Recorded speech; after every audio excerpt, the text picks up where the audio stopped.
Alright, Victor.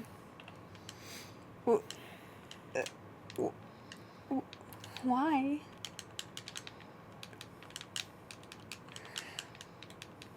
What?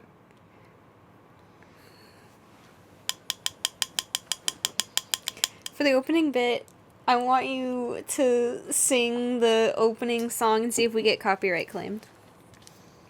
What opening song? The Kimetsu no Yaiba opening song. How do I sing that? What do you mean? What is it? How does you've it go? jokingly... it's a joke.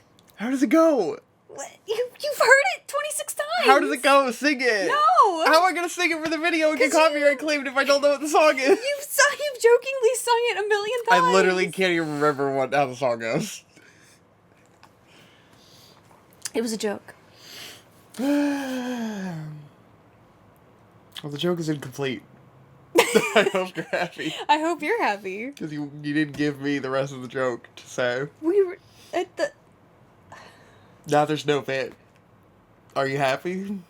So, we just got finished watching fucking Kimetsu no Yaiba. Demon Slayer. Demon Slayer. For those of you who aren't Nihon. How do you feel?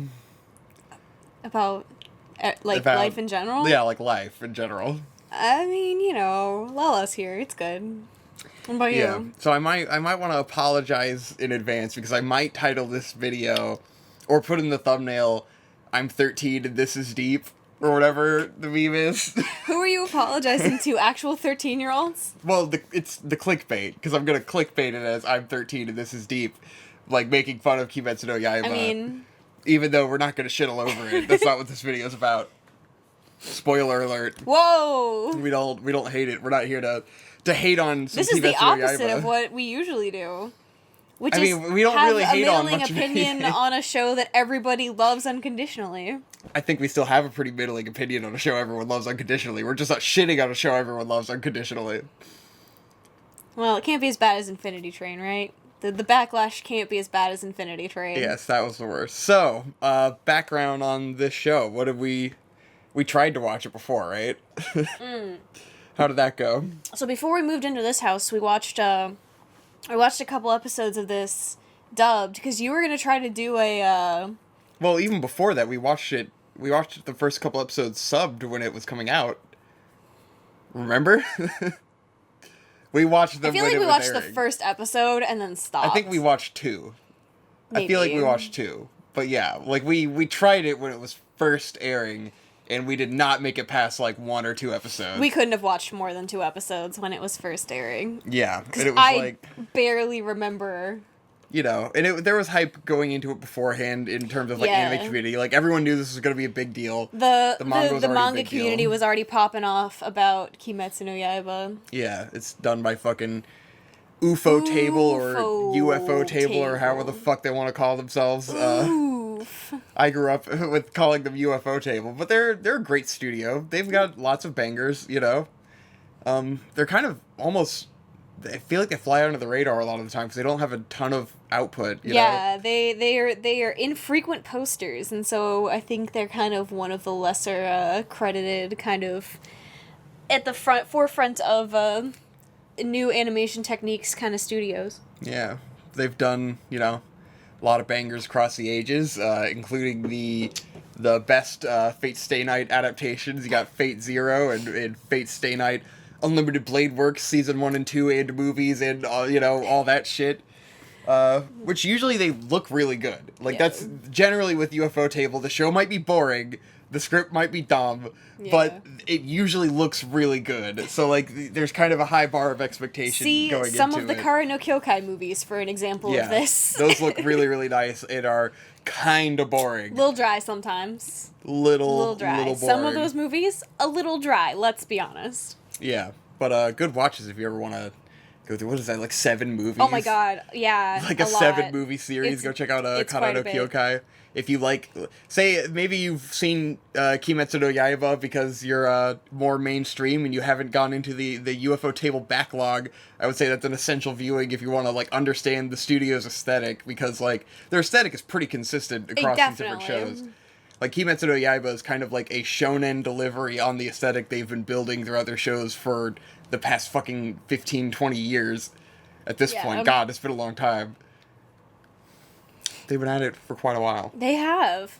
I feel like Ufotable is the only studio that does that, like, filter effects heavy kind of look without it being really obnoxious. And they have, like, the, like, heavy filters, heavy cinematic sort of coloring and lighting, and they use a lot of the 3D backgrounds, which in Kimetsu no Yaiba they use incredibly well. Yeah. Some of the best I've ever seen. Really gorgeous 3D backgrounds. Particularly towards the end, because I remember when the first episodes were airing, because in the first episode, they had, like, the stuff in the trees with the 3D background stuff, and I thought that looked like ass at the time, and I really didn't like it. I didn't like the direction they were going with that, and to me, it was like, this looks nice, but, like, I've seen so much better out of Ufotable that it just feels like a mediocre version of what they usually do. But then, like, later in the series, they do some really cool stuff with that. They do some really neat stuff. I think that probably only this studio is capable of doing right now. Yeah. But anyway, so we gave it a shot, 1 or 2 episodes. So this is our third attempt, I guess, at watching Kimetsu no Yaiba. Our first attempt as it aired. Our second attempt, we tried to watch it on Netflix dubbed. I think you were thinking about doing an anime done quick on it. Yeah, because this is when the pandemic had first started. We had just watched, Fate Stay Night dubbed, and that was a ton of fun. We were kind of going through anime that we had skipped and rewatching them dubbed on Netflix because we were finding that it's a lot easier to get through some things that, like, you would not have normal...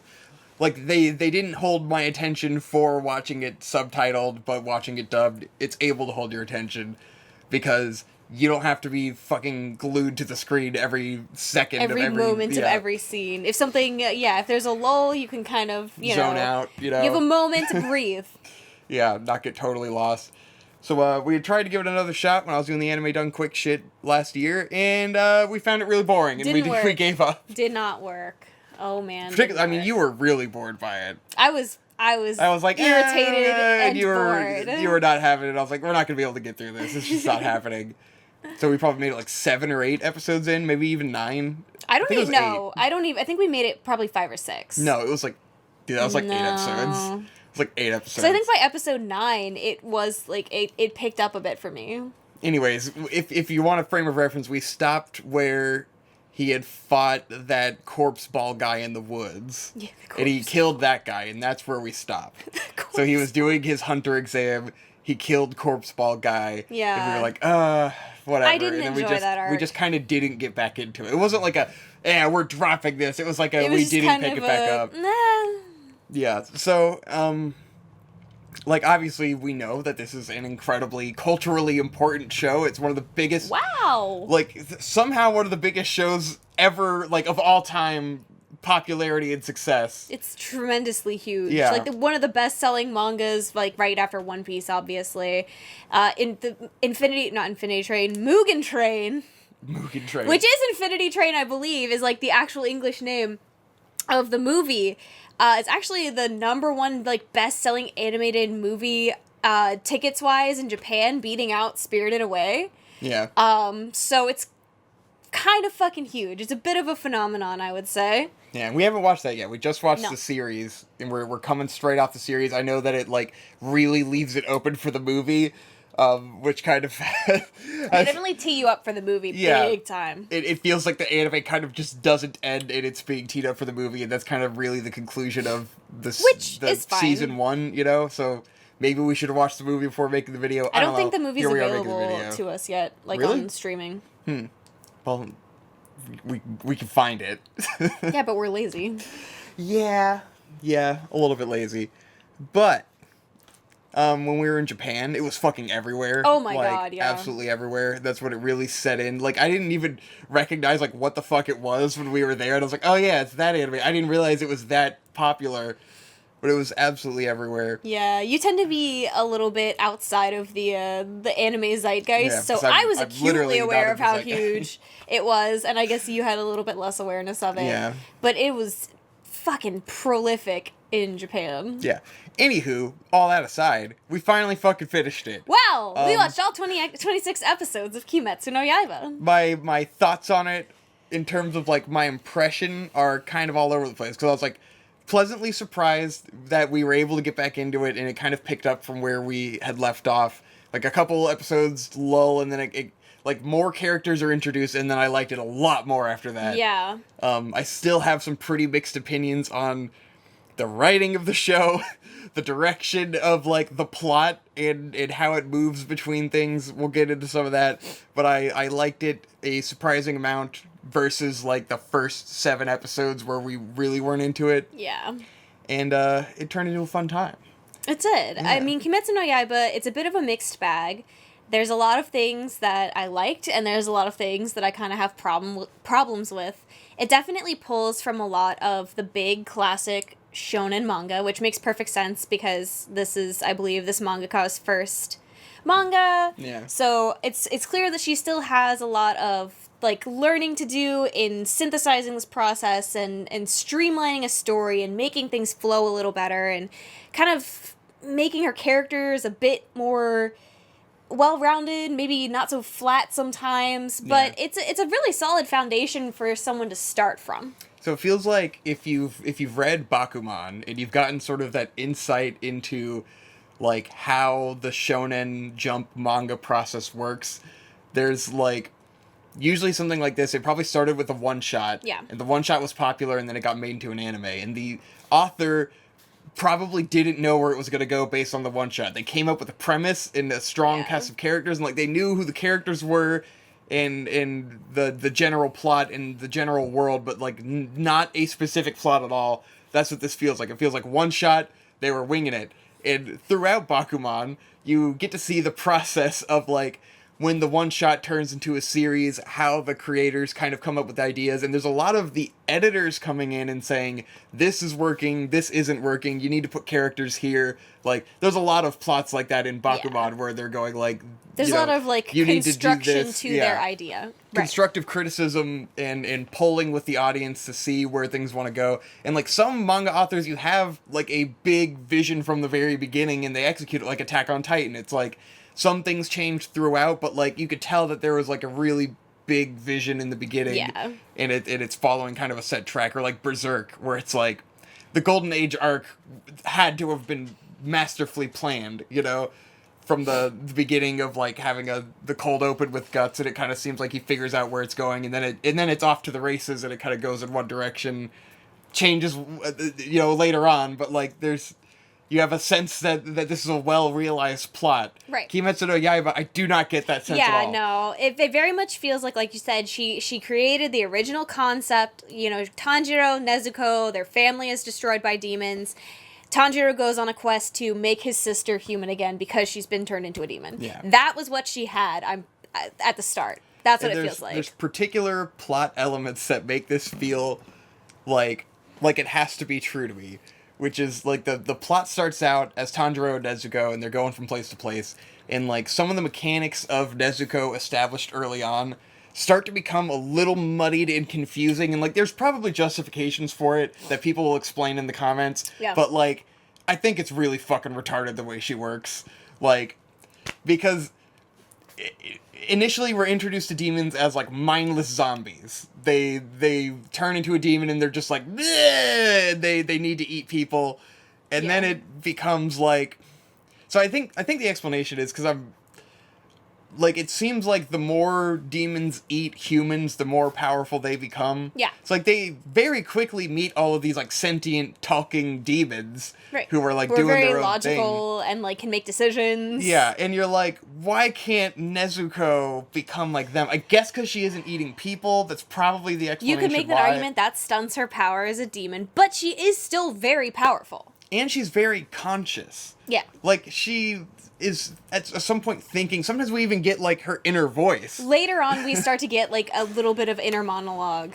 And I'm like, I know that this character will never start speaking and acting normal because like the aesthetic of the character relies on her being a baby, like a baby idiot with a gag. And like if you take that away, you lose the character, and then you have to actually incorporate her as a real character. Then she has to be an actual participant in the story. Because she's kind of like dead weight a lot of the time because like she literally has to hide in a box. She literally is a MacGuffin. You can tuck her away in her little box, and then when you need her power, boop, she pops out. And it's like the story is so much about Tanjiro, but like she wrote herself into the situation where Nezuko has to be there. So Nezuko is just in a box on his back 99% of the time, or conveniently she's asleep for 3 weeks. Yeah. Like, towards the end of the She's plot taking arc, a big old nap. like towards the end of the season, they're doing a big training montage. So for like 3 or 4 weeks, Nezuko's just asleep, and it's like, oh, she needs to regain her strength Because she doesn't eat people, so instead she heals herself by sleeping. Yeah, so it becomes like this gymnastics of trying to balance like what the fuck Nezuko is and where she is and why she's sitting in the box.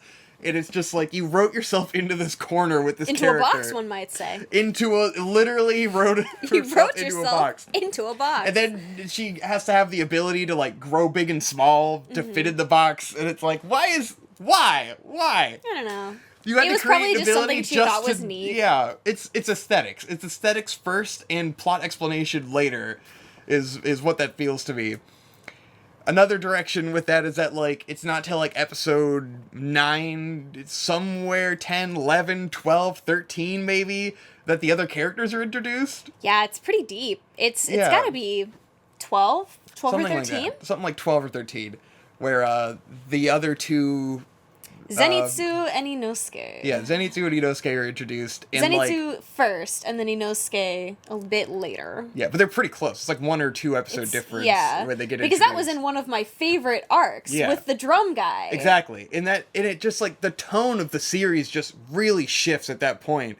And those characters felt like they came out of nowhere. Yeah. Like they were kind of introduced at the end of his exam arc. Yeah, he at least sees Zenitsu, who is acting like a fucking sniveling little baby.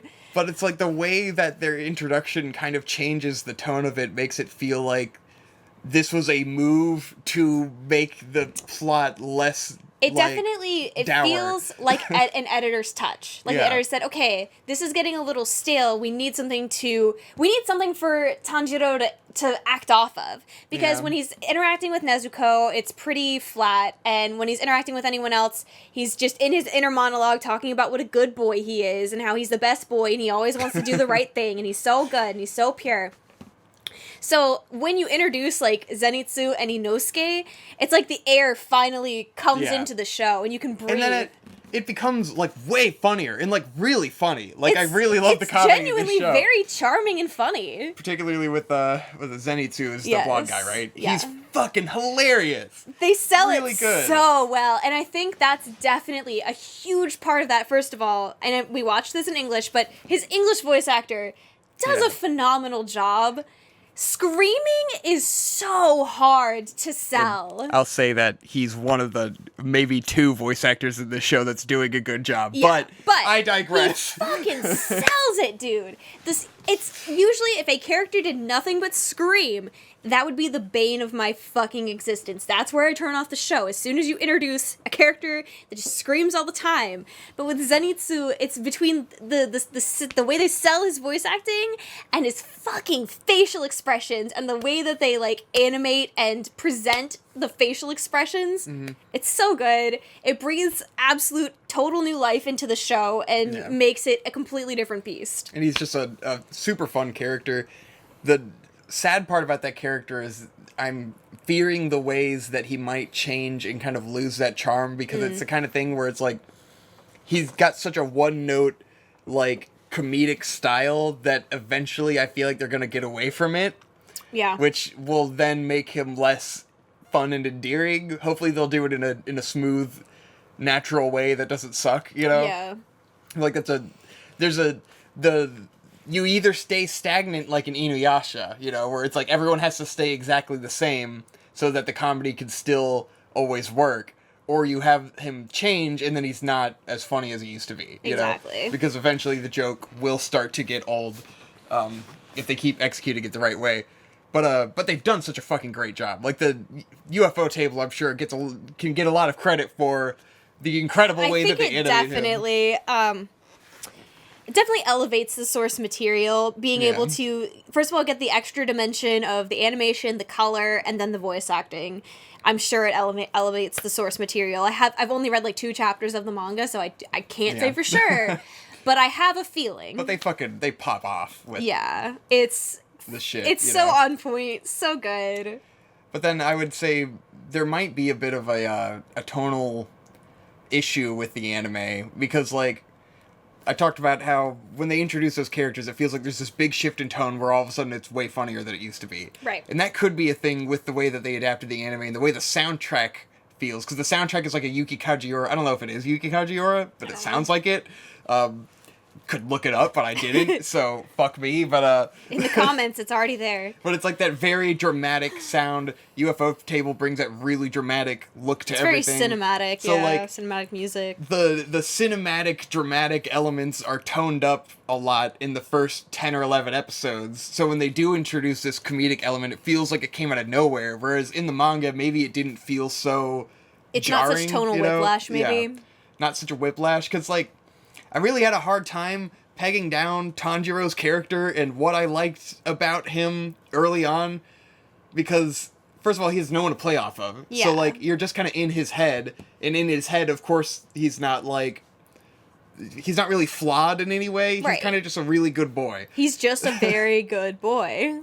But it feels like there's sort of a weird thing where it feels like the author doesn't think of him that way. And then in some situations, he interacts like a different character. But we're not given that from the beginning. We're given it a lot later. So it's like, the way he interacts with other people sometimes, it feels like he is meant to be like Yusuke. Where he's meant to be like the hard-headed kid who like will get into a fight, get into a scrap. He's not afraid of anyone.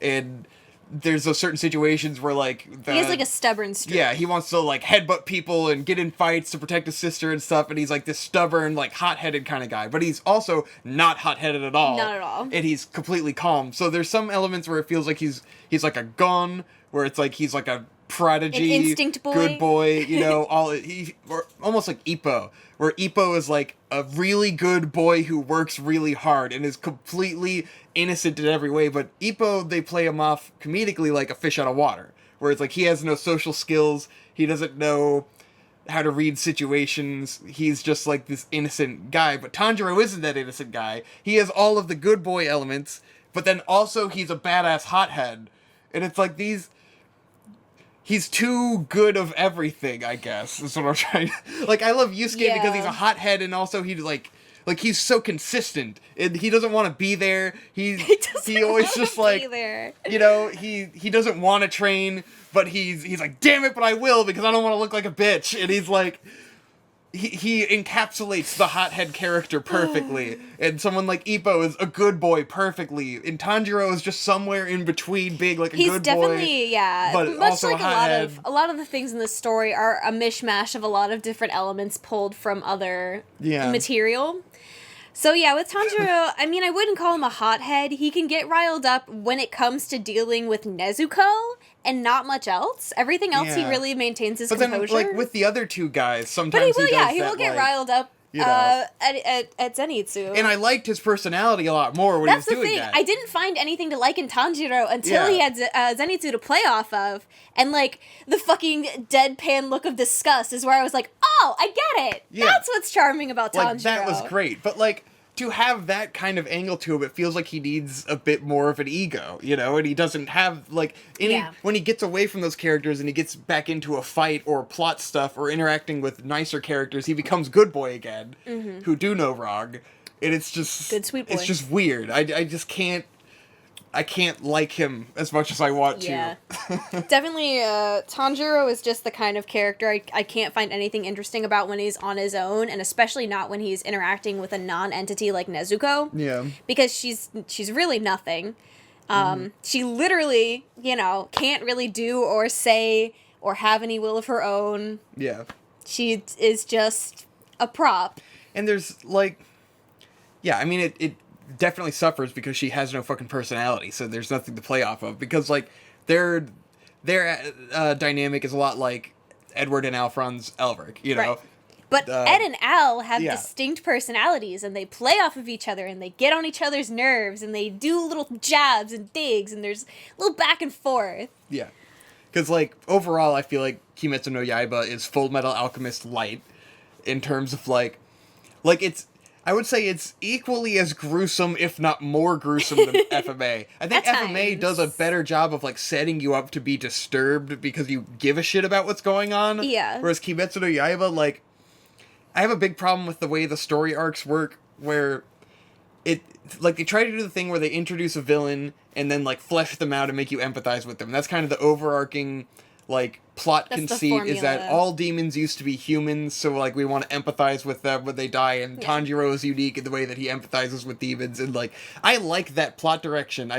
It's cool that they're doing that, but the way they execute it to me makes me not give half of a fuck about the demons that he kills, because you only ever get the backstory of the demon after they die. It's always like he Yeah. cuts the demon's head off, and then their life flashes before their eyes as they're dying, and you see the empathetic moment, but like they're already dead. I don't care. I think the closest they get to succeeding with that ploy is probably with the Spider Mom, because they do give you elements of like you understand that like she's living in fear, she's being tormented in this family, she clearly is very unhappy, she's like physically abused all the time, and so you do at least get a peek as to like why it would be, you know, a relief for her to be taken out of the situation and the burden to be taken from her. So like that is the closest they get in my opinion. Yeah. But it's still not the strongest villain characterization I've seen. Yeah. I mean, Toguro, you know, like that's a villain Yeah, and it's characterization. just the way you're meant to go about this is like before the battle, or like, you know, like flesh them out before they're dead, so that there's some tension in like I kind of want this guy to live, you know. Yeah. But when he's already dead, Or, you know, it's when, like, I don't when really they feel anything. When they feel that empathy from Tanjiro, because that's Tanjiro's special ability, is, like, he can draw out the empathy from these demons, and he feels empathy for them, and so when they die, they kind of get this connection where there's, like, almost a bit of relief that they've been Yeah. able to be, you know, such a kind, gentle person has been the one to take the burden of being a demon from them. I feel like they'll probably execute it better later. You know, it's still Yeah. the early stages. But I was really disappointed in the Spider Family arc. I thought it was pretty Yeah, dumb. it went to a kind of strange place, a kind of goofy place. And that was the one where, like, videos talking about it at the time had made it sound like that's where it got really good, you know? Yeah. And, like, animation-wise, like, I've seen those cuts, you know? Yeah. Yeah, episode And 19 has the Yeah, cut. it certainly pops off. And so it's like, okay, well, I get where animation-wise it really popped off during that arc, but, like, that arc was fucking nothing. Like, Yeah, I mean, realistically, it's all of our characters running around a forest, running into guys, fighting the guy, yeah. and then move on to the next And guy. it literally starts with, like, the gang is running down the road. They're looking for the 12 Kizuki kind of aimlessly. And then a crow comes out. It's like, you got a mission. We're gonna go into these woods and there's bad guys in there. And then they go in there, there's bad guys, and they fight them for, like, a bunch of episodes. And then, like, they're pretty much just saved by stronger people in the end. Yeah. And it's like, Which is fine, because they're not supposed to be strong enough to Yeah. defeat really powerful demons. I don't have a problem with that, because they are just starting out. They are weak in the grand scheme of it just things. wasn't done in a But it's the not best done in way. a, like, a really rewarding, fulfilling way where, like, the character realizes their weakness and they're like, fuck, I need to get stronger. Yeah, he kind of just, like, unlocks new magic powers during the fight. Yeah. And then we get a little more context on those later, but, like, in the moment, it was just kind of like, I don't know, dude. He just kind of, like, fucking figured some shit out of nowhere Got and it. became real strong, but he wasn't strong enough, and then he gets Damn. saved at a convenient time by other people. Mm-hmm. It just feels like some shit that I've seen done better, you know? Yeah. Well, because you have. Over better arcs. Yeah, that's kind of Let's be the general real. sense of the show. And it's like, not to dunk on the show. I think it's No. a fun time, you know? I think it's a really, like, it's a pretty well executed shonen. It has a Yeah. lot of really cool ideas. It has a lot of good characters. It's just, it needs a little polish. Yeah. Which, again, this is the author's first manga. You usually are not gonna get a fucking 10 out of 10 masterpiece on your first try. You gotta learn what works and what doesn't and go from there. Yeah, you know. I don't know. Maybe it gets even better down the line. But yeah. Can't say But yeah, for sure. There's great things about it. The animation, fucking fantastic. There's the one particular arc where the new boys are introduced, where they're in the mansion and the dude's playing the bongos, and like that was just fucking really incredibly done animation-wise with the CGI backgrounds and the rotating rooms, and like that was definitely an amazing fight. I think conceptually that's one of the coolest demon ideas I've ever seen. Yeah. I think that's so fucking neat. The bongos and then making the room shift. I don't know, that just really I really like that. And it was a moment where Tanjiro's character and the way the fights were going and the pacing all kind of clicked in a fight scene. It had for a once, great flow. because they kind of build up Tanjiro as like the tactical thinker in battles. Mm-hmm. And like I like the idea. I don't think they execute it super well a lot of the times, because a lot of the time he's just saying things in his head that are completely fucking obvious to the viewer and like literally just describing things that are happening. But in that fight, they did it really well, because he was like, you got to be in his head as he learned the tactics of it, and he observed his situation, and that's what he does the best. He observes what the enemy does, he figures out a way to counterattack it, and like that's his unique style that makes him so good at being the underdog fighter, is that he can study a situation and figure it out. He learns quickly, he adapts quickly. So in that fight scene, it worked really, really well. And then that's kind of undercut by later in the spider fight scene when he unlocks a new magic power that kind of just lets him fuck shit up, you know? It's like, it just goes back and forth for me, you know? Yeah, I mean, Kimetsu no Yaiba, one of the biggest problems is definitely they err on the side of tell rather than show. Yeah. They'd rather tell you literally what is happening, what the characters are thinking, you know, There's what the too much situation Tanjiro is. thoughts. Like, yeah, way too rather much. than just show me what's happening. Let me take a moment to assess everything that's going on, and, you know, like, let me kind of figure it out. And, like, so it's classic shonen anime shit. And it's like, I don't think that can always be bad. Because, like, No, yeah. Hunter x Hunter is very Very lots and lots and intermonology. lots of shit to you. But it's always stuff that is really interesting. And it's like the mechanics of these powers that they're fleshing out in really deep detail. And you understand, like, on a fundamental level, like, what everyone is capable of, and the explanations are going somewhere, versus in Kimetsu no Yaiba, it's like, Tanjiro is like, oh, there's a thing coming at me, and I wish I had better examples, but, like, it's just really obvious stuff, and it's not really fleshing out, like, any mechanical systems like Hunter x Hunter would. Where Which is kind of a shame, because there are some demons that have some cool mechanics. Like, even the arrow demon. Yeah. Like, they get a little bit into the mechanics of but there's not a lot of rules, you know? But yeah, there are not a lot of rules. But I still think, you know, that arc and the bongo guy, those were pretty cool. Yeah. I enjoyed those, I think, the most.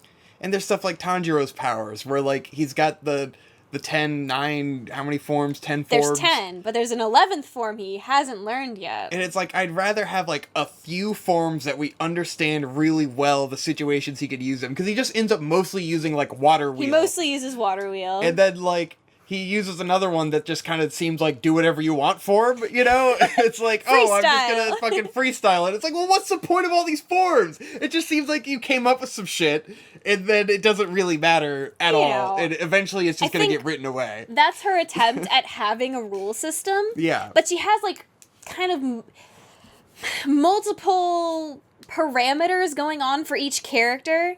Like, Tanjiro has his forms. He also has his, like, really good sense of smell. Yeah. And the breathing. And so there's, like, all these different factors playing into the way that he's fighting. But sometimes I think it all gets muddied together. And so she just focuses in on the forms. Yeah. And I like the breathing element in that everyone has, like, their power. That, like, I mean, you know, everyone can have their power, whatever. I like the breathing aspect, and that it's kind of centered around that. It's their chakra, you know.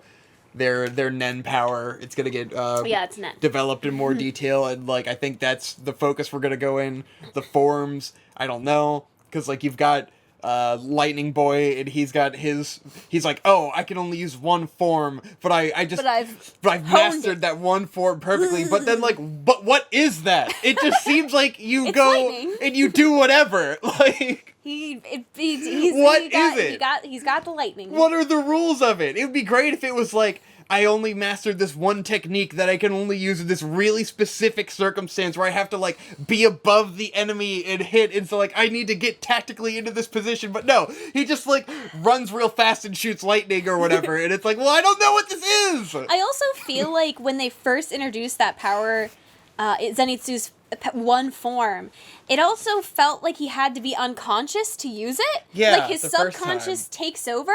Like he literally passes out from fear and then uses the form after he is unconscious. But then Yeah. I don't think he's unconscious the next time he uses it. 'cause So he's thinking a lot. does he need to be unconscious to use this power? Does Is it he like a always forget? subconscious thing where he has to like get out of his ego brain and kind of get into a more primal brain to use Yeah. it? Like what? How does that work? I think with him we might get there. Yeah. And then with Beast Boy, no explanation of what the fuck's going on with him yet, but we'll get there for sure because it seems like he has a tragic backstory with his mom and stuff. Yeah. I don't know who taught him fucking beast form or whatever, but he's funny, you know. he's a great comic relief with his cool bar voice. I really like Inosuke. Yeah. I think Inosuke is very obviously like the Inuyasha archetype of this show. Yeah. He's like a boiled down Inuyasha. He doesn't quite have some of the complexities that Inuyasha has, but he's also a side character as opposed to Inuyasha being a main character. Yeah. But I think it's very, very apparent that he's meant to be moe.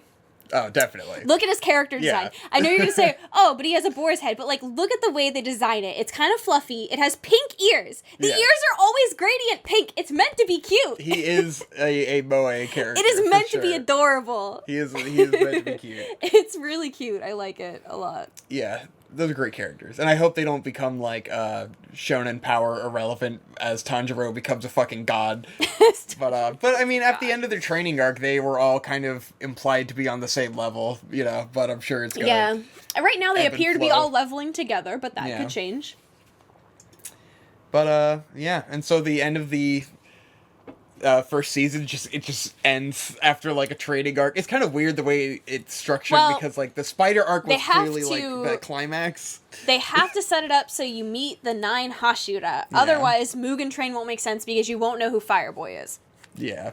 Or the 9 autisms, The 9 as we like to call them.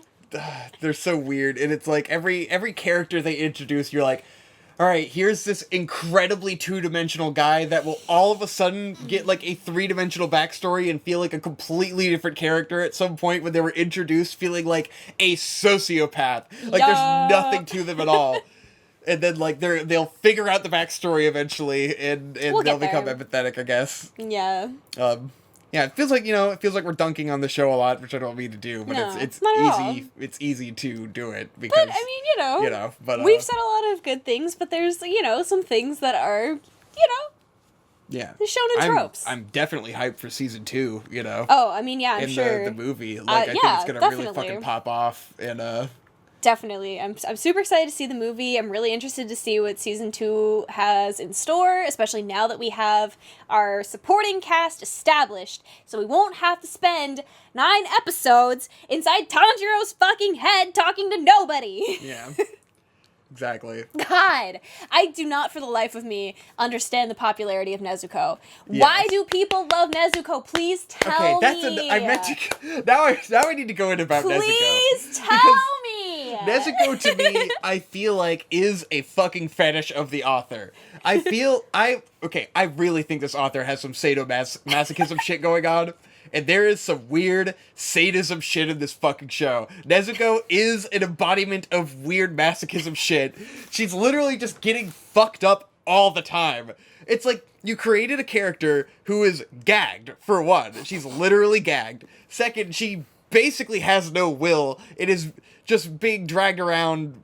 I mean, she gets to do her fighting stuff. Well, I mean, she's but like a puppy, Yeah, she just she's a wants to do puppy. whatever you want to do. She's getting fucked up and tortured constantly. She's always getting like mangled. in very ruthless Yeah. ways for no real reason. It was like the didn't weirdest have to one do to me that. was in the woods when they're fighting the spider guy and he like mangles her and she's upside down with like the all way the webs cut they in. hold And her it, like, upside down is very It like looked like a BDSM rope thing, and then she's like getting dug into it. There's blood everywhere, and it just felt like this is like a fucked up sadism blood fetish thing, right? Like Well, it's this like- looks crazy. At least when Rui does it, it's like, okay, he's a fucking sociopath. He enjoys hurting people. That makes sense. When it's the Hashira guy and he's just stabbing her, and you're like, chill. Just fucking relax. She's not Like, doing anything. The story just loves torturing Nezuko. She's literally just chilling in her fucking box, dude. And they created this character in which that can happen to her all the time, you know? And that's the weirdest because you part can't do it to anybody else. Yeah. Exactly. It's a very kick the puppy kind of thing, you know?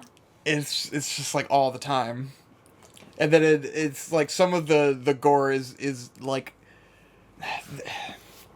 there's so many different ways to do gore, and something about Kimetsu no Yaiba's gore feels like oddly indulgent when it happens in a sort of like it feels like gruesome and sort of realistic in a weird way. I mean, like, you know, it could just be the way that Ufotable likes to fucking animate things. Yeah. Which, like, there's the shot where Nezuko, like, blocks a web, and then it gets her in the arm, and Tanjiro's on the tree, and he's, like, squishing he's literally her holding the flesh arm together, and it onto shows, like, the her flesh, body. like, separating and stuff. I'm like, that's just, Now, like, really detailed. I'm gonna and go weird. ahead and call Ufotable on that, because Yeah. from what I've read of the manga, it's the gore is not really portrayed in that same way. So I'm thinking that's a stylistic choice on the part of Ufotable. Just sometimes I'm like, man, that makes my fucking skin crawl in a weird way in this shonen anime.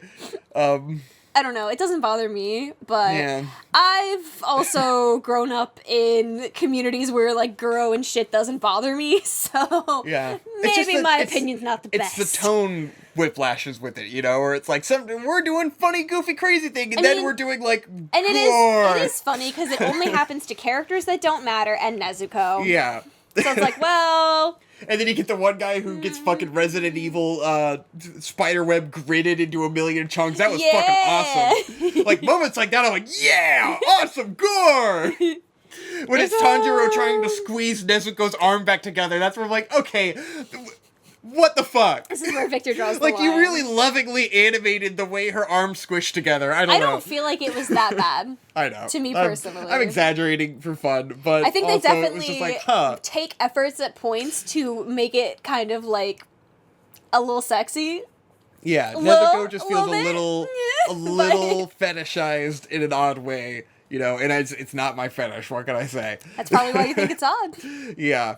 And she's always drooling and shit. It was just like, this is like a thing, right? Yeah, Like, yeah, there is some drool. I'll give you that. it's too specific of a character. And I it's just too think it's odd. really interesting because it's girls that love Nezuko. Yeah, it's well, usually girls. It's a girl who wrote Nezuko, so like, Fair. there's something That there, is fair. you know.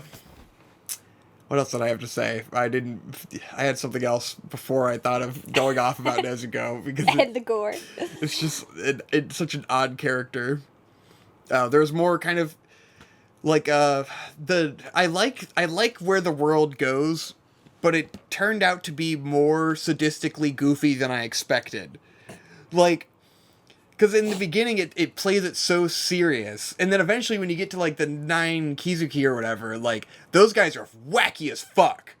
And like when those guys are Yeah, the introduced, Hashira, yeah. like I get the Hashira, yeah, the 12 Kizuki And they are and the 9 like Hashira. they dial the sociopathy up to like 11. Yeah, and I'm like, I like that because like Hunter x Hunter was like that, where it was like True. really sadistic and fucked up, but like everyone's really goofy and silly, and it created like this weird like unsettling juxtaposition of like these kids in this world that looks sunny, but it's also fucked up on the underbelly, and like I like that plot dynamic and angle, but like this show introduced that concept so late that I was like, if they had put more of this like weird goofiness in the beginning, I would have been more interested from the beginning. And that's you the know? thing, because the first Hashira you meet is Giyu, and he is like by far the most tame. Yeah. He's very like flat affect, doesn't show emotion, very cold. So when you see all the other Hashira and you're like, whoa, okay, wow.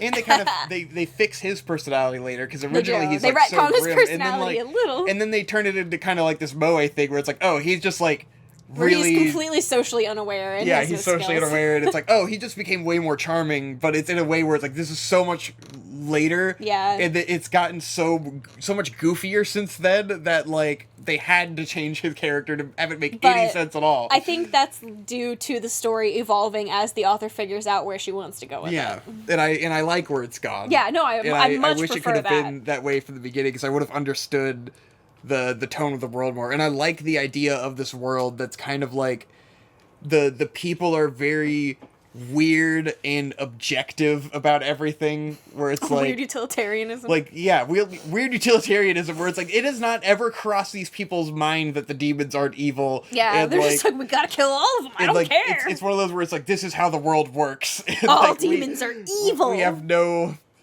like. There's no it's shades of weird. gray. Everyone's just like, no, I gotta kill all the demons. I don't care if she's your sister. Got fucking murder her. And there was a bit of that in the beginning with what's his name showing up, but it felt more like. But grim, Tanjiro, yeah, like Nezuko convinces him pretty quickly. Yeah. Just by protecting Tanjiro, that like he's like, okay, well, I guess not all demons is bad. Here's a gag. Bye. Yeah. And then it's a while before like Tanjiro gets to the town, and then all of a sudden we realize what time period we're in, which is like, you know, Taisho. Yeah, it's like industrial fucking revolution times in Japan, and I'm like, oh, that's a really interesting setting that we didn't get to until episode 9 or 10 or whatever, you know? 11, 12, who the fuck knows? It was when a he ways goes to the in. city and Yeah. he meets Naraku, and I'm like, oh, it's a He meets villain. Like, now Naraku. I get where that's going. Okay. Yeah. It just took us a little while to get to where I understood where things were going. Even that is like one of the first instances where you kind of get Tanjiro interacting with another character that brings out better aspects, more entertaining aspects of his personality. Yeah. Like the guy who's with Lady Tomoyo. Yeah. Tamayo, whatever her name is. Like when Tanjiro interacting with that guy shows you a peek of what Tanjiro's personality can be when he Yeah. has like fun characters around him. Yeah. Anywho, yeah, more of this cyclical discussion, but that's how we felt about Kimetsu no Yaiba. Yeah, let's Good say time. I'm pleasantly surprised. Yeah. It's actually pretty fun, you know. And I think, I'm glad we'll be here for the next season, because I think the next season is where shit will pick up a lot for us, because we won't have the first 13 episodes of introductory shit that we didn't care about. Yeah, I feel like there's a lot of potential here, so Yeah. maybe it'll be cool. Maybe it'll be good. Maybe we'll have some fun. A good direction, of having a sort of more focused cast than like a Naruto or My Hero Academia kind of thing, Yeah. which I don't care about at all. All right, Victor. For Halloween, we're gonna cosplay Tanjiro Nezuko. Oh, yeah, but we you're should. Nezuko. I'm Nezuko, yes. I'll wear the bamboo gag. I'll get you a wig. That's the other thing. I'm very surprised. Like, it's a good show and everything, but I'm just really shocked that it's like so big. Yeah. Because like it just doesn't feel like the kind of thing that would be so big. Like Attack on Titan feels like, okay, I know why this is so huge. The appeal is immediate. It pops the fuck off all the time. It's got so much iconic imagery and such a like unique premise. But this is just like every shonen anime, and it's just like, what about this one made it so popular when it's not doing anything that we haven't seen before? I literally think it's thanks to the Ufotable anime. Yeah. Because the animation, it's so distinct. Yeah, that's what kind of it's so put it distinct on that the it map. pushed it into that realm of And like My Hero Academia, I being totally understand. Huge, you culturally know? huge. Oh yeah, well I mean superheroes. Yeah. Yeah.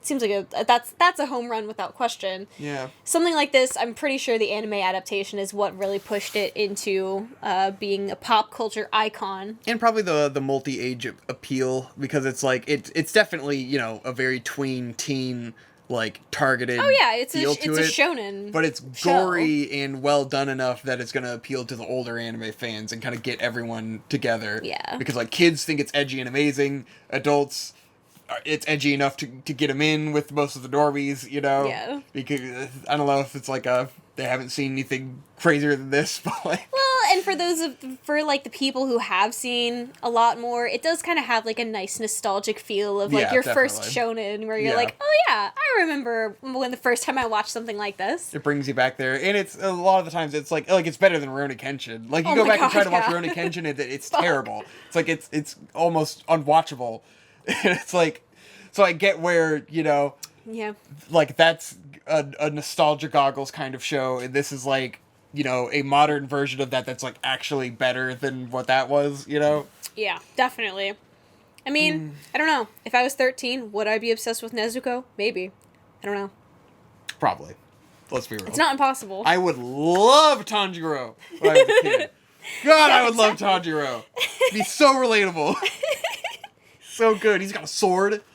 It's just like the And it has the a water concept, dragon in it. The concept of getting a sword that changes colors based on your soul is like everything I loved as a kid. It's just like the game I Ninja. Oh my god. Play the game I Ninja. It's got different colored swords. Well, I'm sold. I was like, I've got a green sword. A green sword! then you would That's just- it. That's all I needed. you would When I was inevitably- 10, that's it. That's all I needed was a green sword. And it was my favorite anime of all time. You inevitably would have been disappointed when your sword was like red or black. Unbelievably dull. Yeah. And unbelievably dull, yes. A lot of unbelievably dull swords in this show. Lots of unbelievably dull. this sword is special. Oh god, my special sword broke immediately. Shit. Anyway, we'll talk about this forever. Bye. This is it. It's My over. sword is, it's got a water guy in it. Let us know what you think Control of your breathing! Kimetsu no Yaiba in the comments. Don't forget to like, comment, and subscribe, Wow. and ring the bell. Ring the bell, I Ring the guess, bell, because fucking go to hell. YouTube's just hiding everyone's shit. Ring the bell, And, go to hell. Hey, if you like whatever this is, we also have a Patreon. Put it here in my hands. Yeah, I'm not. This is where the Patreon I don't like to goes. advertise that because I failed to deliver on so many But promises. you don't have to. Only if you like it. Only if you like. If you like us, You like. forget about bonus content. If you like Victor. Then hey. Bye.